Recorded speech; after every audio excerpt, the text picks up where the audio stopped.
السلام علیکم ورحمۃ اللہ وبرکاتہ۔ میرا نام عامر قادری ہے اور آپ دیکھ رہے ہیں ہمارا یوٹیوب چینل۔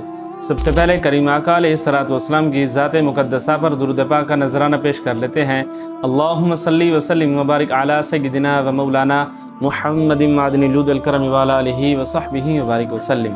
امید ہے کہ آپ خیر و عافیت سے ہوں گے۔ اللہ تبارک و تعالی آپ کو اور ہمیں دونوں جہاں کی بھلائیاں عطا فرمائے۔ سامعین ذی وقار، فتح مکہ کے ایک روز حضور جان رحمت عالم صلی اللہ تعالی علیہ وسلم ایک مکان کے ساتھ ٹیک لگا کر اپنے ایک غلام کے ساتھ کچھ گفتگو فرما رہے تھے۔ تو وہ جس مکان کے ساتھ آپ صلی اللہ تعالی علیہ وسلم نے ٹیک لگائی ہوئی تھی، تو وہ مکان ایک کافرہ عورت کا تھا۔ تو اس نے جیسے دیکھا کہ حضور نبی اکرم صلی اللہ تعالی علیہ وسلم اپنے غلام کے ساتھ میرے مکان سے ٹیک لگائے ہوئے باتیں کر رہے ہیں، تو اس نے بغض اور حسد کی وجہ سے اپنے گھر کی کھڑکیاں بند کر لیں تاکہ ان کی آواز میرے مکان کے اندر نہ آئے۔ تو اسی دوران حضرت جبرائیل امین علیہ الصلوۃ والسلام بارگاہ رسالت مآب صلی اللہ تعالی علیہ وسلم میں حاضر ہوئے اور عرض کی، یا رسول اللہ صلی اللہ تعالی علیہ وسلم، کہ آپ صلی اللہ تعالی علیہ وسلم نے جس مکان سے ٹیک لگائی ہوئی ہے وہ ایک کافرہ عورت کا گھر ہے، اور اس نے آپ سے بغض اور حسد کی وجہ سے اپنے مکان کی کھڑکیاں بند کر لی ہیں تاکہ آپ کی آواز مبارک اس کے گھر کے اندر نہ جائے۔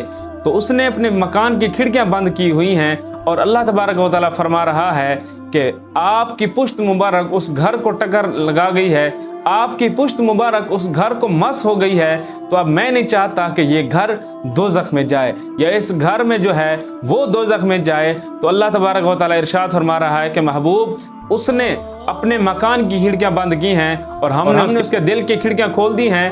اسلام اس پر واضح ہو چکا ہے، وہ اسلام قبول کر جائے گی۔ ابھی یہی باتیں چل رہی تھی کہ وہی عورت اپنے مکان سے باہر آئی، حضور صلی اللہ تعالی وسلم کے قدموں میں گری اور کلمہ پڑھ کر دائرہ اسلام میں داخل ہو گئی۔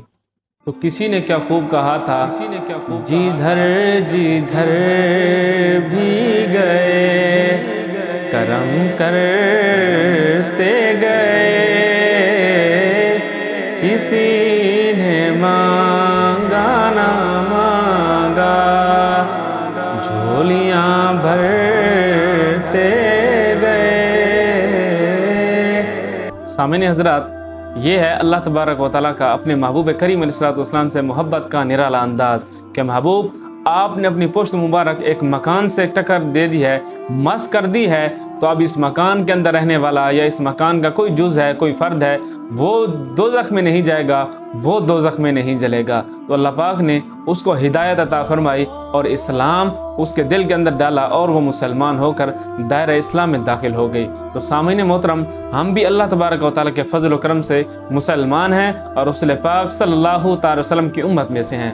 تو ہمیں چاہیے کہ جو طریقہ زندگی، جو طریقہ کار ہمیں مصطفیٰ کریم علیہ الصلوۃ والسلام کے ذریعے سے، اللہ تبارک و تعالیٰ کے ذریعے سے ہمیں ملا ہے، تو کوشش کرنی چاہیے کہ ہم اپنی زندگی کو اسوہ رسول صلی اللہ علیہ وسلم کے مطابق گزاریں تاکہ ہم بھی اپنی زندگی اور اپنی آخرت کو بہتر کر سکیں۔ مالک الحمد عز و جل سے دعا ہے کہ ہمیں صحیح طور پر زندگی گزارنے کی توفیق عطا فرمائے، اپنے اور رسول کریم صلی اللہ علیہ وسلم کے فرامین پر صحیح طور پر عمل کرنے کی توفیق عطا فرمائے۔